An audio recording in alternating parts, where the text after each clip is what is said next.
During a period of intense political, ecclesiastical, and economic turmoil, Queen Elizabeth I had a significant position of authority in England. She oversaw a period of political and economic growth that set the stage for Britain's eventual domination in the world economy. Additionally, Protestantism was established as the dominant religion in England by Queen Elizabeth. Life of Queen Elizabeth I. On September 7, 1533, Elizabeth was born in Greenwich, England. She was Henry VIII and Anne Boleyn's daughter. The second wife of Henry was Anne Boleyn. After Catherine of Aragon failed to bear him a male heir, he divorced her.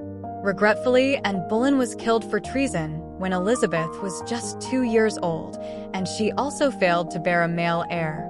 Elizabeth was raised in Hertfordshire at Hatfield House.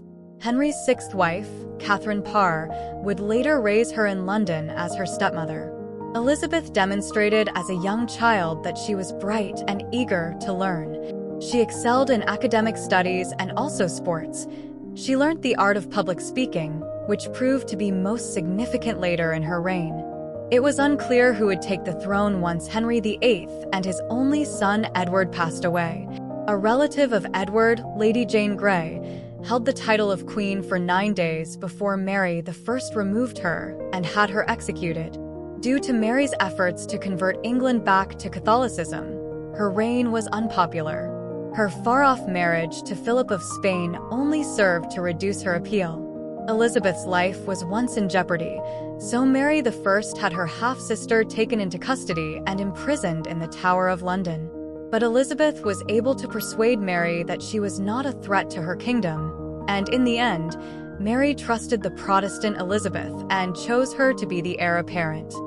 Following Mary's death in 1558, Elizabeth became queen. Elizabeth disregarded Mary's advice to stay a Catholic and reinstated Protestantism as the official religion of England. Elizabeth, however, wanted to permit individuals to practice their preferred faith in private and avoided the extremes of Mary and Edward's rule. Later in her reign, meanwhile, there were rumors that the Queen was being assassinated by Catholic plotters. Laws against Catholics were therefore strengthened. Mary, Queen of Scots, was a prominent role in the possible Catholic uprising. Elizabeth eventually consented to her abduction and execution as a symbol of her actual perceived threat. Back in 1587, Mary's execution led to an increase in Catholic resistance to England. Specifically, King Philip II of Spain was keen to see England revert to Catholicism. A Spanish invasion was a genuine threat, and in September 1588, the formidable Spanish Armada sailed for England, posing a threat to actualize the invasion. Queen Elizabeth shone her true leadership strength as she faced the threat of an impending invasion. She made a well-known statement when personally visiting the soldiers at Tilbury. Among her remarks were,